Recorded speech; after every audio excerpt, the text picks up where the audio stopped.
Hi, you're listening to Prepare Every Needful Thing, and I'm your host, Natalie Flukiger, and today we have the opportunity to hear from Hannah Stoddard. Hannah is the co-author of 3, soon to be 4 books. She is the producer or director of 7 documentary films. In addition to directing Joseph Smith Foundation projects for over a decade, she is often invited to speak on various radio and video programs. Hannah helped direct her first documentary film beginning at age 16.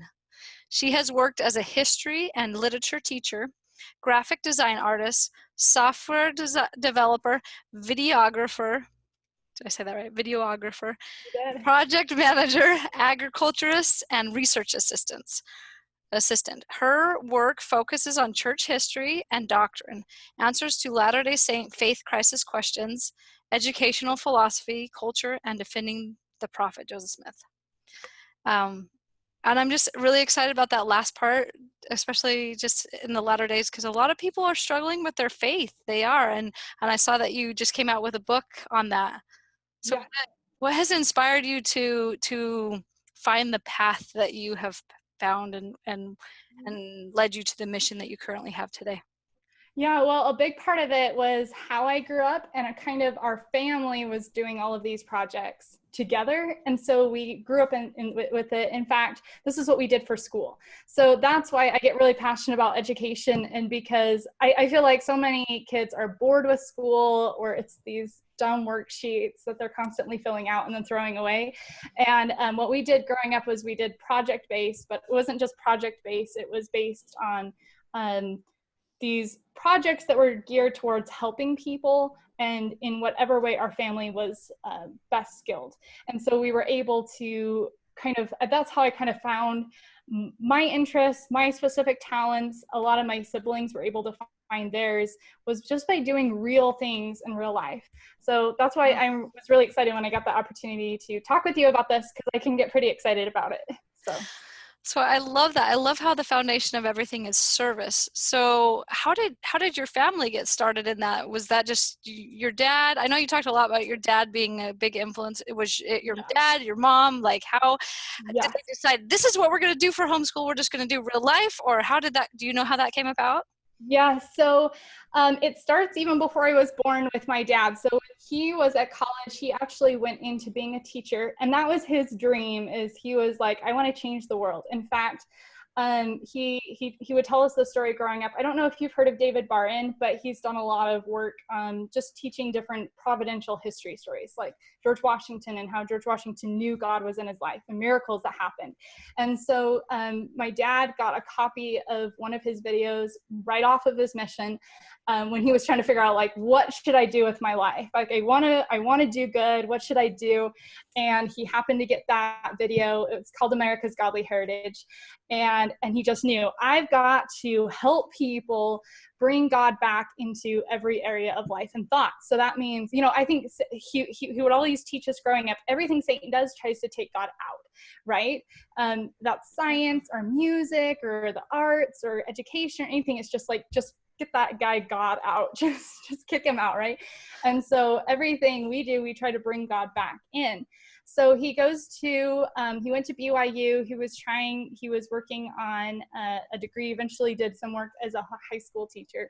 And while he was there, he would go to DI, and on his little college student income, every spare penny, he would go and find every book by a president of the church he could possibly find. So our family has this huge library that he brought into that from all these books from DI. And what he would do is he would go to class during the day, and they would be debating such and such philosophy. And then he would go home at night and be like, I wonder what the truth about this is. And so we'd search through, this is before the internet, right? Now I do use a Google search, but And this was at BYU. Yeah, so he would go figure out, like, where do the presidents of the church stand on this, or what should I believe? Like, so if they're debating nature versus nurture, well, which one is it? Or is it a third option? What is it? So kind of he brought that foundation into our family. So I can remember from my very first, even my very first recollections, I can remember my dad sitting us down, having family scripture study, and talking about how can we help other people. So I can remember even being 5, 6, 7, and people coming over to our home for dinner with different problems or different worries or fears, and walking them through that. So our family was very oriented around helping people, and we saw that through our home all growing up. And then so my dad's motto is like, think bigger all the time, one of them. So it's always about, okay, well, how can we help more people? So I can remember being young and him like typing away on the keyboard, and he was like, I'm writing a book on the Book of Mormon to help people get more excited about the Book of Mormon, or doing 4th of July breakfasts and telling the stories of the American Revolution, you know. And so, but when I was 11, our family went through a transition period where he lost his job at a software company because they were shipping overseas. And in his contract was basically the deal of they weren't supposed to fire him or any of his whole team, but they were kind of like letting the whole stateside branch go and moving overseas to India. So that wasn't going to work. So so they made an agreement. They gave him, it was over a year of pay, of a salary. So he was trying to decide, do I just go get another job? What do I do with this money? And it was funny because he felt like the Lord told him, you need to do video. Okay, so my dad had never touched a video camera in his life. So he was like, do video. I don't even know how to run a camera. And like, this is the days, I'm 25 now. So I mean, when I was 11, I can remember taking the little film things into Walmart and having the pictures produced, and you went and picked them up, right? So this is way before the cameras we have today. Right. And so he started looking into, should I go to film school? What should I do? All the film schools were way too expensive, way too trashy. And he was like, ugh. So he decided he would kind of teach himself through online tutorials and things like that. So he brought his family into that. So we would sit there with him and learn about Adobe Photoshop and Adobe Premiere Pro, and he'd like edit things together, and we're like, this is so cool. Yeah. That's so awesome. And so we definitely had that vibe of we can do anything we set our minds to it. So there's actually a funny story with that. When my brother, he's 9 right now, but I think he was like 5 or 6, and we were at the dentist, and he was telling the dentist and the nurses, when I run this office, like, I'm going to change this, and I'm going to, like, we're going to knock down this wall, and we're going to do this. And they're like, oh, you're going to run the dentist? He's like, yeah, probably in a year or 2. And then he was like, but I'm also thinking about if I should build houses. I think it would be pretty cool to build houses. So I'm going to figure that out in the next year or 2. And he was totally serious. And that was just how we grew up, just thinking, hey, what do we want to do? Do we want to learn how to make documentaries? How can we do good? And the world is open to us. So that is how the Joseph Smith Foundation, I mean, very high level, kind of got going. He started doing documentaries. We started helping him with that. And then that evolved into books and websites and presentations and podcasts and even more exciting projects that we have in store coming up. So so we kind of grew up doing that, and we were all homeschooled. So I'm the oldest of 10. All of us were home educated. And so this is what we did for our school. We would sit down and be like, okay, we're studying history. We're studying the founding fathers. Let's make a video about it.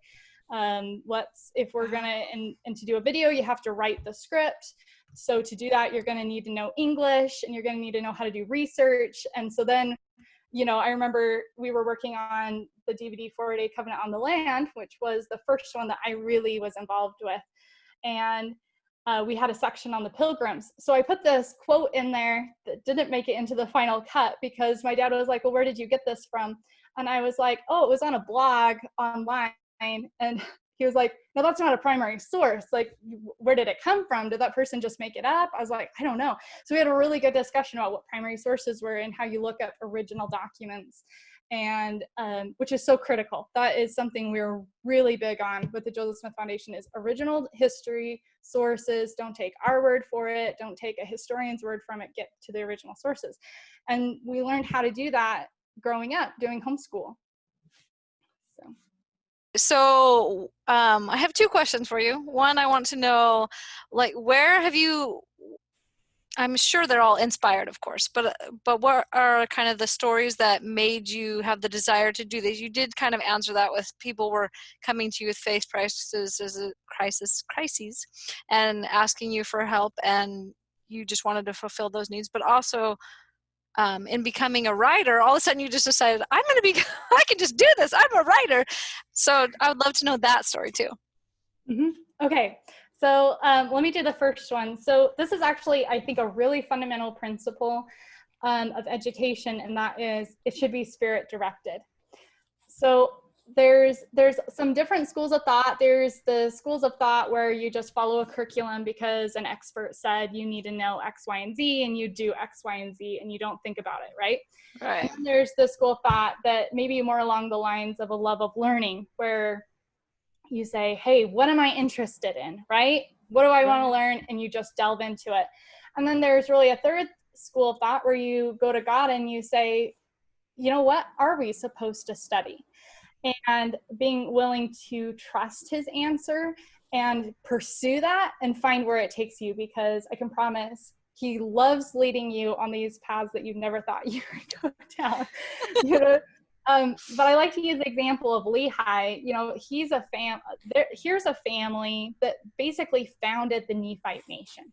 I mean, if you think about it, it really came from one family. There was Ishmael's family, but they kind of got brought into Lehi's family. So you've got Lehi is this dad, and he's— weren't they cousins anyway? Yes, yes. And so here's Lehi, and he's praying, and God is telling him, go preach to the people, go leave Jerusalem, go found a nation, go get the brass plates, giving him these instructions. And it culminates in the Book of Mormon that we have today.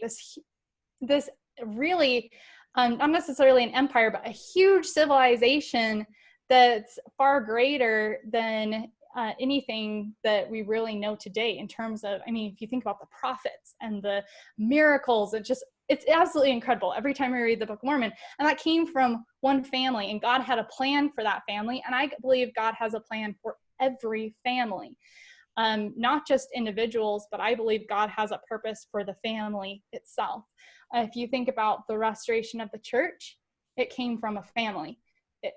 Joseph Smith would not have been able to do it by himself. He had his father and his mother and his brothers and his great-grandparents. And yes, absolutely. Wow.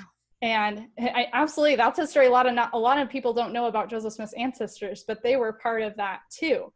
And so that's how we got the restoration of the church. And I believe every family has their own mission that they can do together, and God sends children down into a family. And with parents, you know, sometimes I talk to moms and they're like, why do I have this child? You know, like, let's just be honest. Every parent probably has that child, you know, that just you're wondering, well, that child was sent to you because your family has a purpose, and that child has a role in that purpose that you won't be able to do otherwise. In Lehi's case, yes, he maybe had some Laman and Lemuels there that were there to stir them up to repentance. but that's good. That's important too.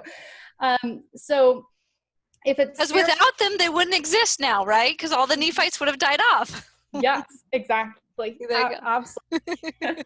So I think so a lot of people know our family for the Joseph Smith Foundation, but there's some other projects we actually do too. So we actually have an 11.5 acre farm that we are using to just grow every kind of perennial plant that will grow in the state of Utah. And perennial meaning it will just come back every year, and different alternative ways of growing that are organic and don't require any sprays or anything. So our dream is actually to set up like a retreat for families to come down, unplug from their phones, unplug from the internet, and just be in nature and learn how to become self-sufficient.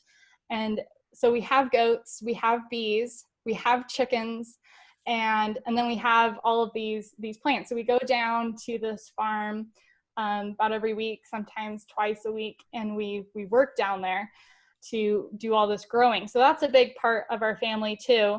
But separate from your house that you live in. Yes. Wow.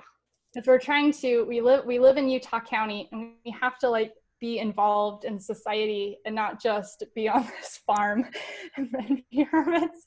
So we're like balancing these different worlds, right? Yeah. But And then there's the whole part of just running a home. Like, let's be honest, that takes a lot of time, the cleaning and meals and just each person and the development that they need and the time that they need. And when you're trying to do homeschool and like younger ages, like teach everybody to read. So we're trying to do like all of this at once. And yes, we're crazy, but that's my dream. Actually, it's kind of funny you brought it up. I'm like, what? You're doing it too. You can be my new mentor. Well, I'm so excited. There's so many people I know. I was actually talking to a lady last night and she was like, I got to go down into your farm because I'm trying to do the same thing. And I was like, that's awesome. There's so many people that are having the same inspiration. So again, a family mission right there. It's already kind of on your heart. But so here's just a funny story just that ties back into being kind of God spirit directed. So one of my weaknesses, because we're going to be, we're just going to be honest here, organization. My dad says I'm getting a lot better. I have that same problem. Tell me more. Yes. And so always growing up, it was like this struggle to understand, because my dad's like a very organized person, like very, and my grandpa is very organized. So it's like a different mindset. You're trying to understand. Creative. Right. And so you're trying to understand, because if you're not organized, there's a lot of problems that happen and things are in chaos. And so my dad, we would always have these family scripture studies growing up. And my dad's like, God is a God of order. Satan is a God of chaos and creation. Like really what we learn in the temple is creation is all about taking chaos and organizing it. That's creation. So when we even organize our home, I think that's an exciting way to think about it. You're actually participating in the creation process. You're taking chaos and making it order. And so I remember, I'm trying to remember how old I was. I probably shouldn't say anyway, because it would probably be too embarrassing. But anyway, so I was trying to figure out how to organize the house, because this is something we can get into later, but our big thing in our house is the kids do everything they can possibly do. So when I was 11, I took over cooking all of the meals in our family, except for soup and bread, because we cook everything from scratch. So everything from scratch. Some members of our house have health problems, so there's dietary restrictions and whatever. So when I was 11, took over cooking all the meals in the house, organizing even the schedules and chores and all of those things. And my sister did that. And then and it just shifts down the line as the child gets older, then, kind of passes the baton. But I was trying to figure out how to organize this house. And I was like, I have got to know how to do this, to be able to keep on top of everything, like the cars, make sure their maintenance is good and the house is staying clean and meals are ready on time, right? I'm sharing this because I know almost everyone watching this can probably relate. Unless you're amazing and perfect. No, but we don't usually have to do that till we were 25, not 11. Yes. Well, so I struggled and just gotten better slowly over time. But there was a time, it was actually a few years ago, and I was working in nature. I was working down at our farm, and I was like, I have got to figure this out. Like, I want to become good at this, but I'm not naturally this way, and I want to have a change of heart. And so I was praying about this, and all of a sudden it was like my mind was expanded, where God was like, well, this is how you be organized. You like split everything into these compartments, and then you manage each compartment, and each thing follows a rule and a system, and basically walked through it. And I was like, that's so easy. It was like my mind was changed. And then the next day I was reading a book on science, and God showed me everything in science functions on a law. Well, that's how God runs everything in the world. Even art is based on laws. And so he said, so all you have to do is get everything following the laws, and then you have order. That's kind of a crude way. I have to think about how to explain it more eloquently, but just for the purpose of the illustration, I was like, oh my goodness, this will work. So I pulled up my laptop. I'm like, okay, let's divide the home into sections. We have just the basic cleaning, we have the cars, we have the garden, we have the meals, we have these pieces. And then I thought through each one, how should it run? What's the most efficient way to have it run? It was like life-changing. And because it took me from chaos to order. And then I started applying this to everything. So in business and finances and running these Joseph Smith Foundation projects, because especially now in the last several years, it's just exploded. So I've got a research team that I'm trying to manage, and then I've got an editing team, like right with these books I'm trying to manage, and just all the schedules. Okay, like we have a book shipment coming tomorrow, so I got to have someone there to pick those up, and then we got to get these shipped and pre-orders. All, there's so many pieces. How do you keep yourself from going crazy and have it efficient so it can run smoothly? So that is something where God, if you try to do it without God, it won't work. No, it doesn't. But if you welcome God in and you say, teach us how to run a house, like how do we do this? Then God will just walk in. He wants to teach us. He wants to answer us. He wants us to live happy. I mean, imagine that. He actually wants us to live without pulling our hair out all the time. And he will answer those prayers. So I think being spirit directed. So just coming now back to your question about how do we decide to do these projects? It's really based on the spirit and prayer, and we see needs around us. There's so many needs. There's no way our family is going to be able to fulfill all those needs. So we have to, with prayer and with fasting, even sometimes, well, a lot of the time, and just pondering and study of the scriptures, we work through, okay, what is the next thing to do? And so, for example, that book on the Joseph Smith's plural wives, little behind the scenes, that wasn't in the works not long ago. Like that wasn't, it was on our radar of some time that would be fun to do. And then suddenly we knew one day, hey, that's the next thing we need to do. And then everything fell into place after that. I was like, this is the most obvious thing in the world. How did we not realize that was the next project? But just the Lord takes us line upon line and precept upon precept.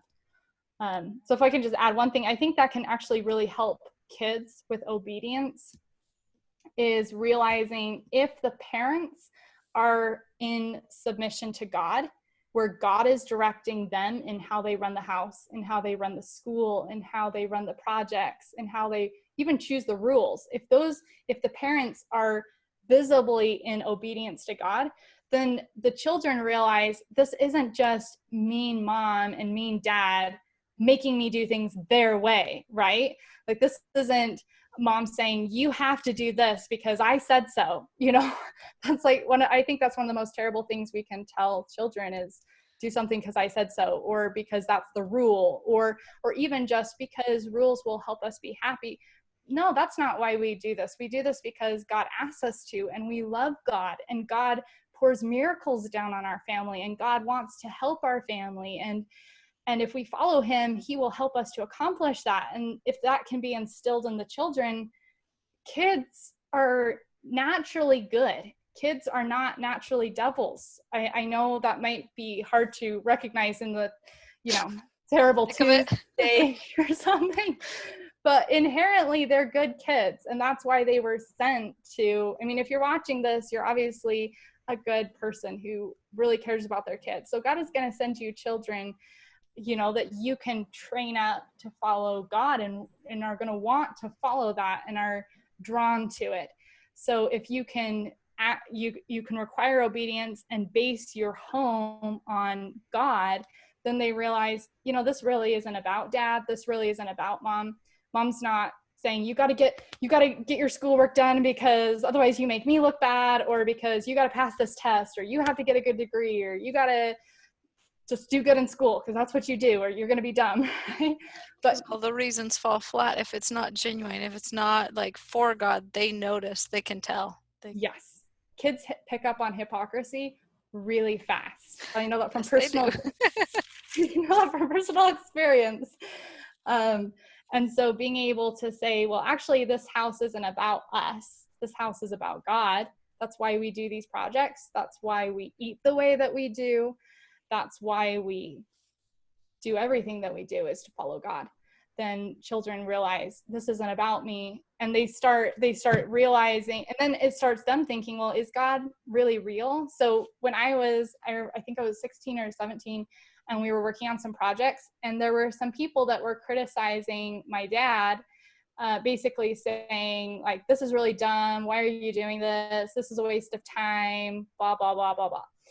And I remember what I did is I went and prayed, because I was thinking, hey, that's what Nephi did when people were criticizing his dad. And I want to know for myself, because people that know me know I'm kind of strong-willed, like really strong-willed.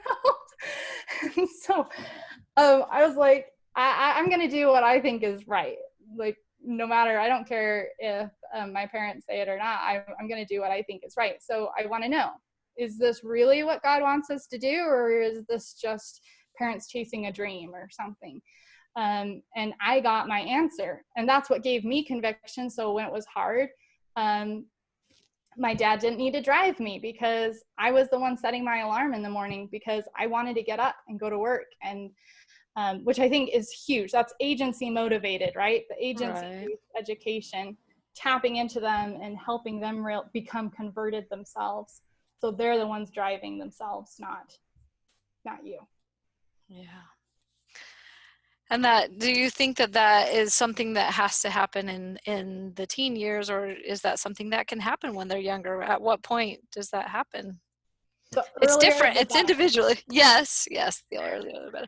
So another question that spurs from all this, and I don't know if you know the answer, but as you're saying that, I know a lot of people, as I talk to different mothers, they say they don't, like, there's certain things we know, like there's this burnings that we know that this is what God wants us to do. But there's other people that are like, well, yeah, I think so, and I'm trying to follow these inspirations, and they don't necessarily have a strong, this is it. Like, right. So what would you say to those women? Mm-hmm. I would say the first thing is any emotion can be misled. So for example, like I've had promptings that I thought were promptings that weren't actually promptings. And I found out later, I was like, shoot, if I had followed those, I would be in a really bad place right now. So I think you have a good question. Even if someone isn't feeling, it is someone who is in tune with getting promptings and stuff, like what do you check it against? How do you know? And for our family, honestly, that was the scriptures, which means you've got to know the scriptures really well. And a lot of times, I think we think of the scriptures as comfort, tools of comfort, but actually going through the scriptures and saying, how do they teach us to be parents?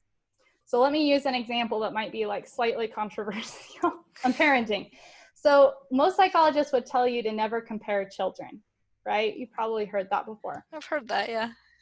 So in the Book of Mormon, you have Alma, and he sits down with 3 of his sons, and he compares them. He sits down with Corey Anton, who is a failed missionary, right? He left his mission, had some immorality problems, and it's very loving. It's not, I think there's a wrong way to do it, and there's a right way to do it, just like with everything, right? There's a wrong way to discipline, there's a right way to discipline. There's a wrong way to have recreation, there's a right way.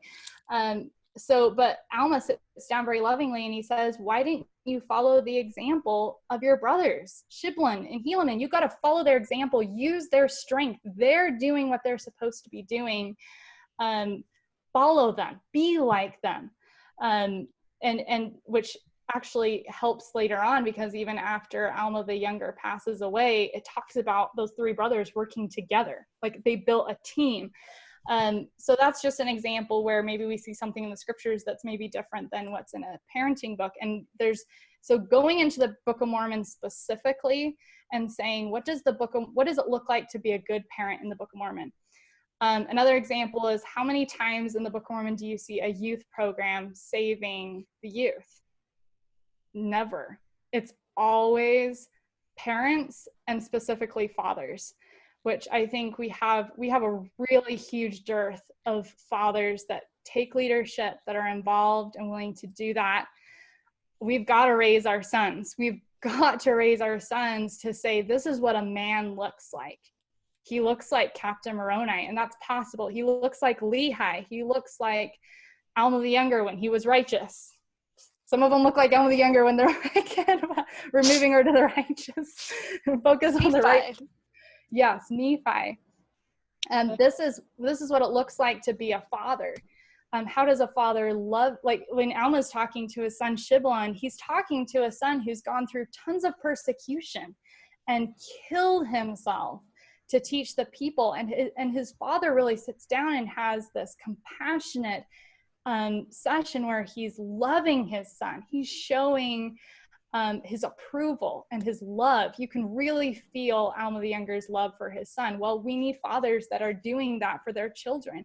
We need fathers that sit down with their children and have the tough conversations like Corey Anton. You know, we need fathers like Lehi. We need, so, I mean, that's fatherhood. Then there's so many other examples. If we're trying to decide what should our politics look like, let's go to the scriptures. What does it look like? What do we do? So I think that could change everything if we study the scriptures specifically. I think that also helps kids not be bored with the scriptures, because if we talk about the scriptures in a general way and like, okay, here's Lehi, and even some trivia, like Lehi was probably a merchant or da-da-da-da-da, you know, just different theories. That's nice, but what kids need is to know, like, how do I face the problems that I'm facing tomorrow? How do I do this? What our boys need is knowing, how do I not get entangled in pornography? Or if I am, how do I get out? What's the answer? I need a confident answer that yes, this is possible. Our daughters need to know, how do we be women who are confident and skilled and you know, accomplishing things, and at the same time be mothers and have that side too. Like, what does this look like? And if we go to the scriptures saying, okay, kids, every single one of our rules in our house is going to be based on a scripture. And if we can't find a scripture, we're going to throw the rule out, you know, and maybe even involving the kids in that process and saying, hey, you know, it's your chance to let's change the family rules. Yes. If we can't find a good rule, you know, like, okay, it says to go to bed at 8 o'clock. Well, there's a scripture that says retire to thy bed early and rise early. So there's a scripture. So, and then let's put it on there and like, wow, okay, wait a minute. We're actually living the scriptures. This is real. This isn't just something that I memorize some trivia so I can show off at church how much I know about the lesson. I think could change a lot, and just helping the scriptures come alive is so important. So for those mothers, because I know I love the scriptures, and I love, like, I love being the know-it-all. I'm like, yes, I know everything. But then, like, that there's one, like you said, those are compartmentalized. There's like thinking you know everything, and then actual application is quite different. And I think that it can be a daunting task for some people that haven't really studied the scriptures. So Right. What would you say to the mothers or even the children that, like, they're just starting out, so they haven't really been deep in the scriptures and they don't know how to do that? What would you say to them? I would probably say not to stress, and you don't need to know everything every scholar knows, because frankly, this is what Joseph Smith would tell his mother. He would tell his mother that he could go out with his Bible in the woods and in 5 minutes basically know more than she ever learned at any church meeting she went to, right? And this was before the organization of the church. But what Joseph Smith was teaching is, he was saying, you know, 5 minutes with God is more than a lifetime of study. Joseph Smith was the one, he said, if you could gaze into heaven for 5 minutes, you would know more than was ever written on the subject. So what he's basically saying is, and another time he said, the only way to obtain truth is not from books, but to go to God in divine prayer. And so I think if we realize, you know, spending that time, even as a family, studying the Book of Mormon, taking that time to invest and having the Spirit there to teach you with it, in 5 minutes, in 10 minutes, in 1 week, you can know more than any expert that's been trying to study it all out without God in the picture, because God will come in and teach you, right? I mean, I could have spent years on that trailer or doing videos. I mean, it frankly is a miracle. I look at it myself and I'm like, wow, we really have done 7 documentaries. I'm 25. I'm like, wow, 7 documentaries, 4 books, that's pretty amazing. And it's not because we're really talented or anything. Actually, intellectually, I have some strengths in some areas, but in others, I'm actually like, I would probably have a really hard time with testing and other school, like, kind of standards. And I've had to work through things. I've worked through tons of health problems for years. So much of my life was spent crouched in bed just from health problems. And so I get that. And so a lot of people, my siblings and I, always laugh because people will come up at conferences and be like, well, you guys are just so talented. You guys are like just geniuses. Like, and we're always like, if you could see the behind the scenes, we're just like all of you guys. And the days that we're doing it with God and with the Spirit, we succeed. The days that we're doing it without Him, they look like a pretty dumb, worthless day. And it's with God. Like the seminary song "Firm in the Faith" says, He can make more out of you than you could ever hope to do alone. So realizing, if don't feel overwhelmed, because just turn on talks while you're cleaning the kitchen. We go different audiobooks. That's what we would sometimes do at night because we were too tired to read. So we would listen to audiobooks. Or, okay, here's the other thing that's just an amazing tool for learning: movies. Okay, I know most movies out there are junk, but there are some really, really good ones. So that's actually why we started a part of our website. It's called ZionTube. And we tried to make a free movie database of every good movie we could find, because that's how we would do a lot of school learning growing up, is we would watch movies every single night. We would watch documentaries, good motion pictures, and we would talk through all of them. And we used that to learn. So for example, there's a movie about the Cristero War in Mexico. That was a big battle where they were trying to destroy any religious freedom in the mid-1900s, and all of the peasants rose up to defend their right for religious worship. And this movie tells that story. There's movies on freedom fighters in Russia. There's movies about history. There's documentaries about evidence, scientific evidence for creation, and being able to learn that way and sit down and discuss. I don't think I've ever watched a movie without my dad pausing it all the way through, like pausing, be like, okay, what did that character just say, and why is it important?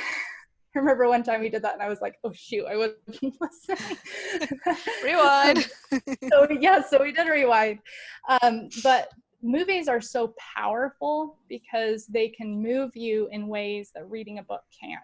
So we've watched movies on Gandhi, and movies on they're on ZionTube. That's why we made that list. And even good literature. So my dad is the world's biggest fan of Jane Austen, period. If you think you love Jane Austen more than he is, I can assure you, you do not. Which is funny for a man. But so he's like read all of the books and everything. And he loves Jane Austen because Jane Austen, she does have a genius way of understanding who people are and personalities, and what real love is, what honor is, what that looks like. And so we've watched all of her stories, the good versions of them, Sense and Sensibility, Pride and Prejudice, Emma, and talked about it. I'm trying to remember, I call it the brown-haired Emma version, but I know there's a not Gwyneth Paltrow, the other one. Yes, it was the one that was even the same year as that one. Was it? Okay. She has brown hair, the actress, and I forget her name, but the ending of Emma in that, the producer did something in the end, not to give spoilers away, but that is different than in the book, but it's amazing because he captured what was in the book, kind of the point of the book, and this bringing together of social classes and being willing to reach down and not have pride and arrogance, and he encapsulates that in this harvest ball scene at the end. So I remember we probably watched that ending a million times. So my dad would like play it, and he's like, let's talk about this. What are all the good things that you can learn from this 5 to 10 minutes?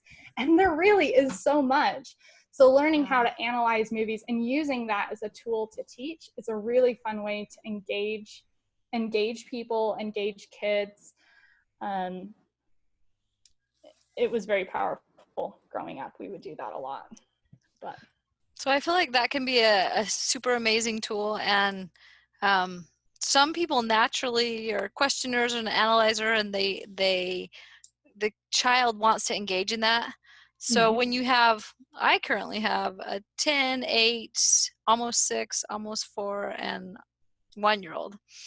So when you got this whole mesh of children, they will watch movies, and so that's a good thing.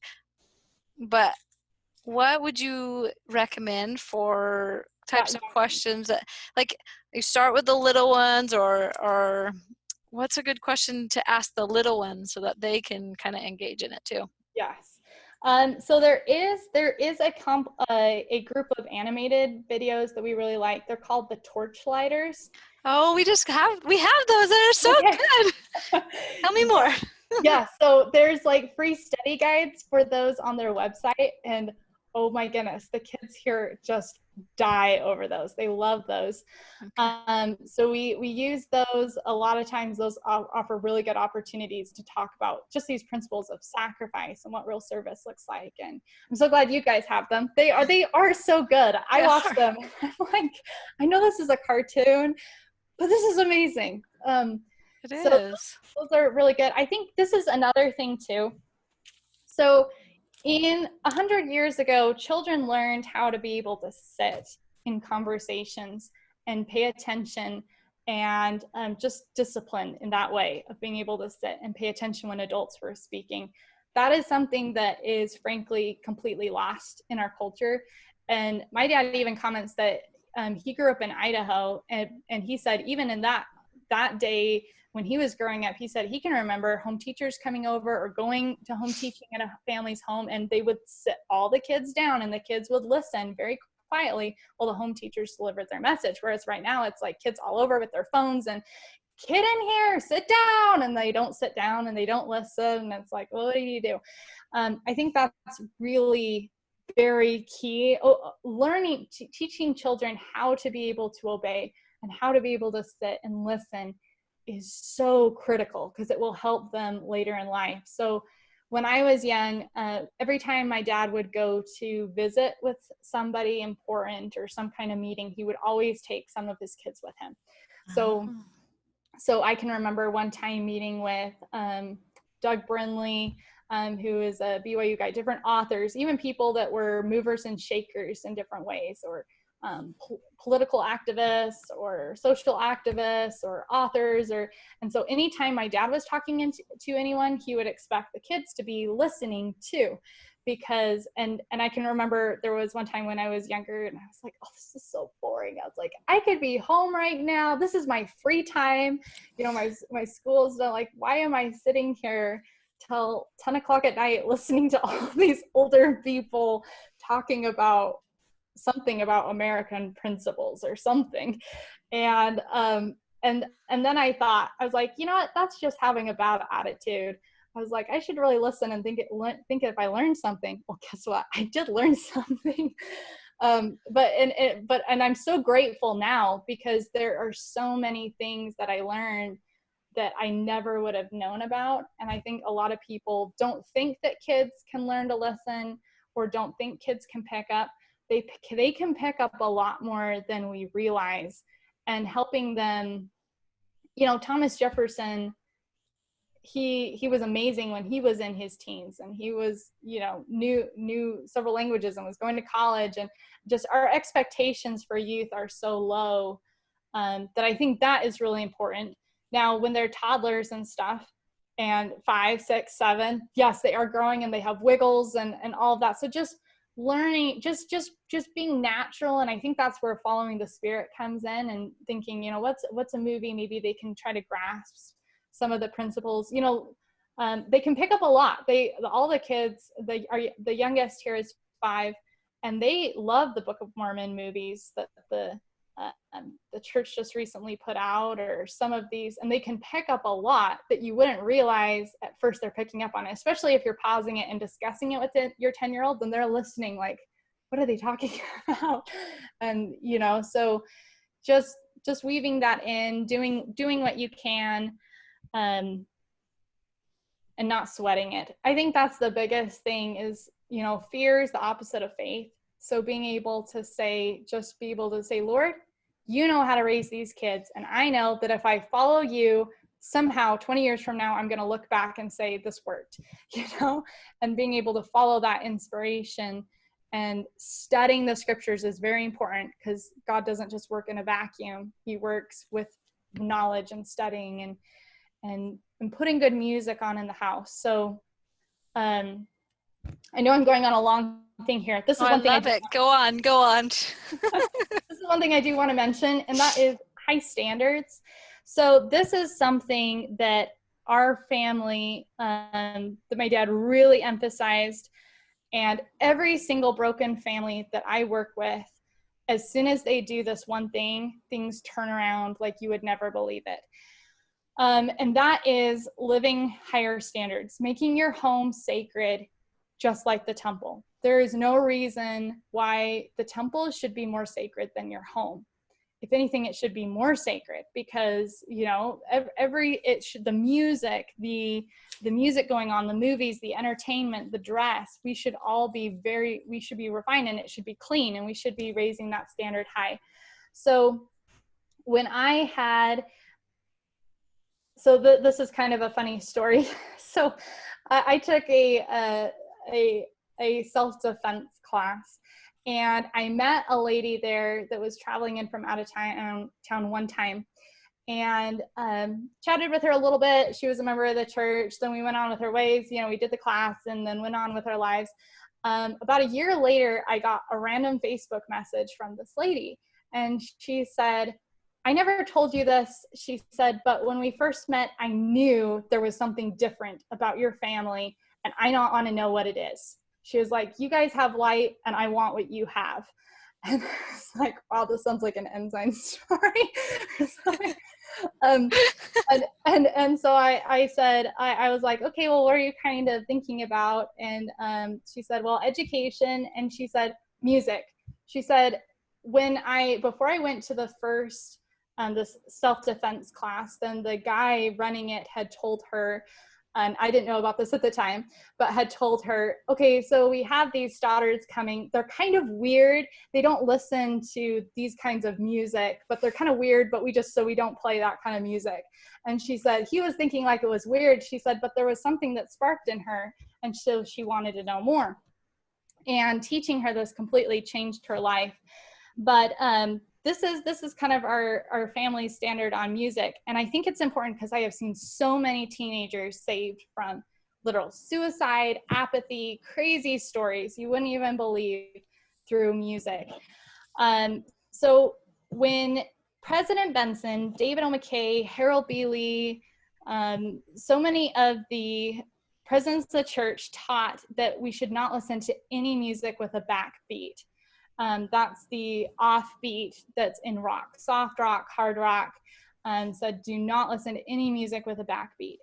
And my dad first realized that in college, studying all those presidents of the church books, and he came over those quotes, and he was like, what? And he was like, why didn't anyone tell me this before? Like, what about when I was a teenager and growing up? Like, why didn't anyone tell me this before? And so he went to his mom, and his mom was like, oh, I remember back in the day, they wouldn't even allow any stomp dances or bands on BYU campus. No electronic bands. And my dad was like, what? So he was like, how did we get from there to here, and what happened, and what did they teach? And so he went on this journey. And so we actually have an article on our website called Music, the Forgotten Language of the Heart, kind of telling that story and with all these quotes from presidents of the church. So that was something that our family was different about growing up, right? Is we didn't listen to any music with any backbeat. And I cannot tell you, there was such a different spirit in our home all the time because of that. And we were spared so much of the problems that I've seen come from that in other homes. And I didn't really realize it growing up in younger teens. You know, I just knew, oh, you know, that we don't listen to that music because, you know, the prophet said not to. And I remember when I was in my mid-teens, like, I got to figure this out for myself, because if someone asks me why I don't listen to that, or I'm riding in the car to a young women's activity, I'm like, can we turn that off? And they say, why? I can't just say, because my dad doesn't like it. Like, that's a lame Got a answer. backbeat. We can't listen to backbeats. They'll be like, what? What in the world? So I studied it out, and I gained my own testimony, and I actually studied the science side of it. And there is a science side of it, why that messes with your brain, how even ancient pagan rituals actually used music with a backbeat, now that they've like done the studying and different things. And anyway, that's a whole nother subject, but that's an element where our family is like, okay, now we all have a testimony of that. Go teach that to other families. And so many amazing success stories. So, you know, even just recently we did a music fireside, and a teen came up afterward and said, I was so convicted, I'm throwing away my entire playlist. Had like hundreds of songs. And so my dad told him, if you do this will change your life. Like, it's going to be hard, but it will change your life. And I can tell you that teen has made so much progress, and it's been so amazing to watch, just from living higher standards. And you can do the same with movies. You know, your movies should be portraying heroes who are honest and who are wise and who are laying down their lives for others. And do our movies show that? Are Christian virtues like upheld, or are they ridiculed? Are big families and kids, is that having kids, is that ridiculed, or is that upheld as a noble and exciting thing? What are the subtle agendas in movies? Our dances should be refined and dignified. I can't tell you how different it is to have so we hold some dances as part of this Raising the Bar. So Raising the Bar is a group that we started to try to just, all families who are trying to raise the bar, get them together. So we've done several family dances. And at the last one, I pulled one of the moms aside and I said, I have never seen something like this in my life. The entire environment the whole time was uplifting.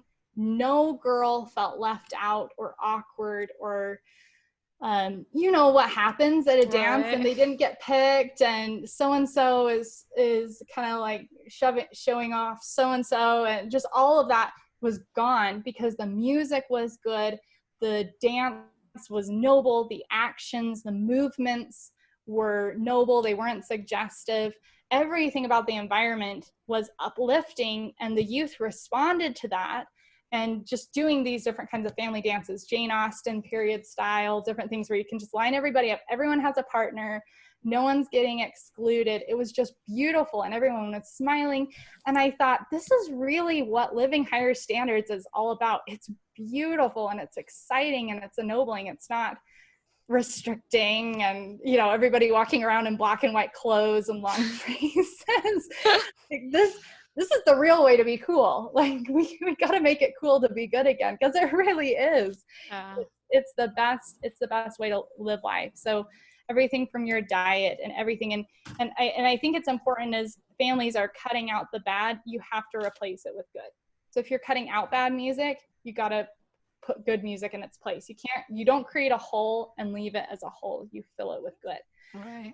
So having high standards is such an important of our education growing up. And when you live higher standards, I feel like that prompts you then to look out more, because you need to be focused. If we're doing all of this for ourselves, frankly, that's kind of dumb anyway, because you're not going to be really popular and make a lot of money living this way. But even if you're doing it for yourself, that's just not fulfilling in the end. You know, when Jesus told his disciples, deny yourself, take up your cross, and he says, whoever will save his life will lose it. But if you'll lose your life for my sake, then you'll find it again. And that's just very critical. I was recently talking to a family, and the mom has some health challenges, and She's like, I don't know what to do because I have got to run this whole house. And I was like, well, your kids should be doing it. You've got a 13-year-old and you've got a 15-year-old. And the kids were like, Hannah Stoddard, don't like my parents hanging out with Hannah Stoddard. And I was like, no, guys, this is exciting. I was like, hey, when I was 11, 12, 13, like I was taking over the house. You can do this, and it's cool, and it's exciting, but even more motivating than that, what should be more motivating than that, is saying, hey, your mom is sick here. Lay down your life to help her. Here's your chance to help somebody. It might not always be glamorous. You might not be on TV giving $1 million away to a charity, but this is the service that counts. And moms know that, right? It's not fun to go through labor. It's not fun to change 1 million diapers. It's not fun to wake up in the night. It's not fun to stop fights. But is it joy? Yes. It's far more fulfilling and giving true joy than anything else in the world. And if you can help children realize that and say, hey, this life is not about building your own house. We're here to build God's house. And we're here to build up your family and look out and help your sibling, even that one that's annoying you to death and you want to kill. We're gonna serve. And if you're focused on that, then that will unify your family on something that's bigger than just yourself. But thank you. That sounds like a great place to end. Is there anything you want to add? I think we'll probably have to put a bunch of links in the show notes for everybody that, of the websites and different books and DVDs that you mentioned, just so that they're like, where do I find all this? Because it's amazing. Okay, awesome. Yeah, I think there's just so many things, and I think the main takeaway at the end of the day is, if you can say, okay, as a family, become rooted in the scriptures, become rooted, and that means living them. If you can have projects where you're focused on helping people and trying to just continually think, what can we do better, and praying for God to show you how to be better, then that can completely change everything in a home. And I promise you, if our family can do what we've done, I promise you can. Because I've told all the success stories mostly today, so I could tell a lot of negative stories too, right?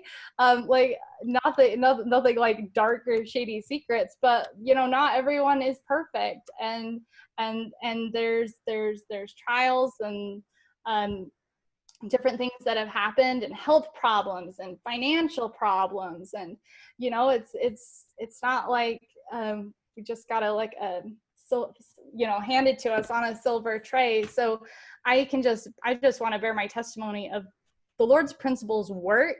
I promise you they work. It doesn't matter how low you think you are, how crazy your situation is, they can work. And if you can just turn your life over to God and say, God, this life is not about me. My kids aren't about me. How do you want me to be a parent? What in the world does this look like? God wants to help all of us, and he will make more of us than we could ever make by ourselves. So, amen. Well, thank you so much. It's been a pleasure talking with you, and I think we will have to have you come back. Well, thanks, Natalie. Good luck.